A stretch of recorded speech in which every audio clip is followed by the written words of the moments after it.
Dun-dun-dun-dun-dun, Shows World.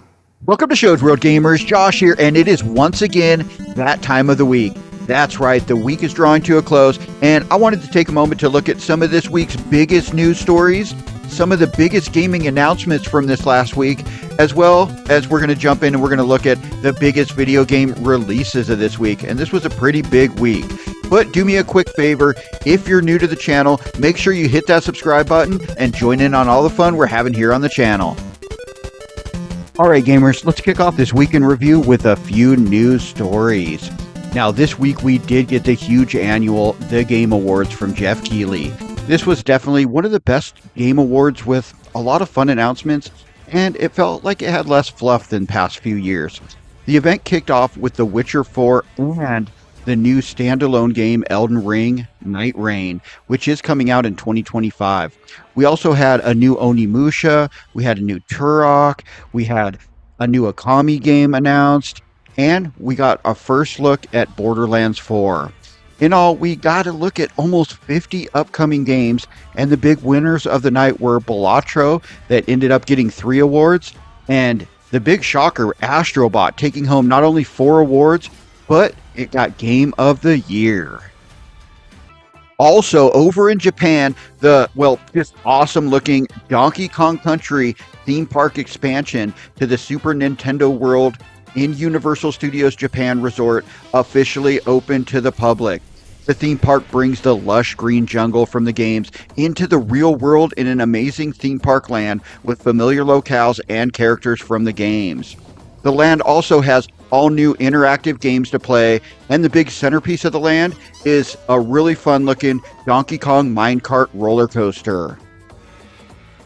Now in Fortnite news this week, as the game continues to slowly morph into, the Oasis from Ready Player One, more all new game modes were added with LEGO Fortnite Odyssey, Storm Chasers, and LEGO Fortnite Brick Life, adding new ways to play original new game styles in Fortnite. But that's not all. We also had the Fortnite Ballistic. It's kind of a round-based first-person 5 versus 5 tactical game mode, and it's kind of more realistic than kind of the standard, more cartoony Fortnite, and it looks like a lot of fun. The game mode did launch into early access, and it looks like it's going to be some fun. Let me know in the comments if you've tried it out, what you think of this new Fortnite mode. Alright gamers, let's take a look at some of the gaming announcements from this week. And there was a ton with the Game Awards, but we're going to talk about 4 of my favorites. Now, one of the announcements at the Game Awards that really caught my eye was Ninja Gaiden Ragebound. The trailer actually kicked off the pre-show, and this game just looks awesome. The game takes the franchise back to its original 2D side-scrolling style with fast and fun-looking action and platforming. We also got a summer 2025 release window on the Nintendo Switch, PlayStation 4, PlayStation 5, PC, as well as Xbox Series systems. Now, one of the biggest surprises at the Game Awards was, Elden Ring Night Reign. It was definitely one of the biggest surprises of the whole award show. The game is a new adventure set within the Elden Ring universe, featuring 3-player co-op and enhanced movement, allowing for kind of faster gameplay and more player control. You can do like wall running and stuff like that. The game is scheduled for a 2025 release on the PlayStation 4, PlayStation 5, PC, Xbox One, and Xbox Series systems. And this is a standalone game, not a DLC. I'm looking forward to this one. Astrobot was definitely one of my favorite games of this year, and we have continued to have fun with the first batch of DLC speedrun levels. This week we got the announcement and then release of an all-new DLC edition titled Winter Wonder.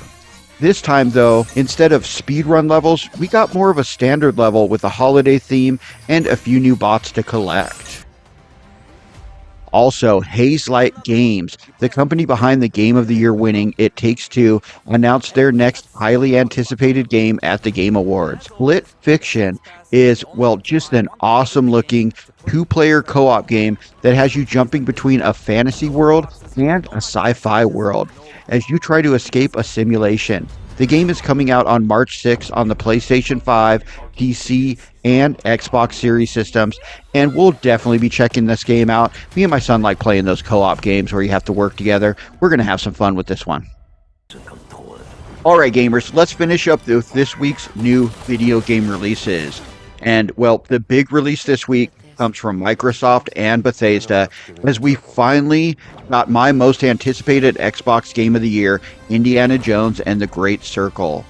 The action-adventure puzzle game starring, well, everyone's favorite archaeologist, delivers an all-new story that, it stands up against the theatrical movies, with gameplay that swaps between first and third person. The game is available now on the Xbox Series systems, PC, and is a day one release on Game Pass. And there is supposed to be a PS5 version coming sometime in 2025, but I am playing this game. I am absolutely loving this game. It is definitely one of the best games I have played this year. Now, Legacy of Kain Soul Reaver 1 and 2 Remastered released this week on the Nintendo Switch, the PlayStation 4, PlayStation 5, PC, Xbox One, and Xbox Series systems.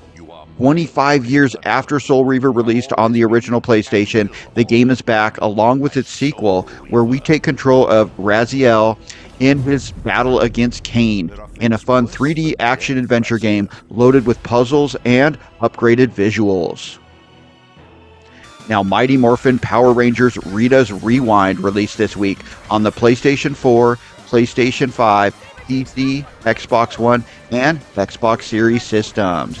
The multiplayer arcade-style beat-em-up game uses the same pixel graphic style that was used in games like Teenage Mutant Ninja Turtles Shredder's Revenge, and it just works really well with this style of game and classic IP, giving it a fun retro look and feel, and this game looks like a lot of fun. I'm definitely going to try and get my hands on this as soon as I get a chance.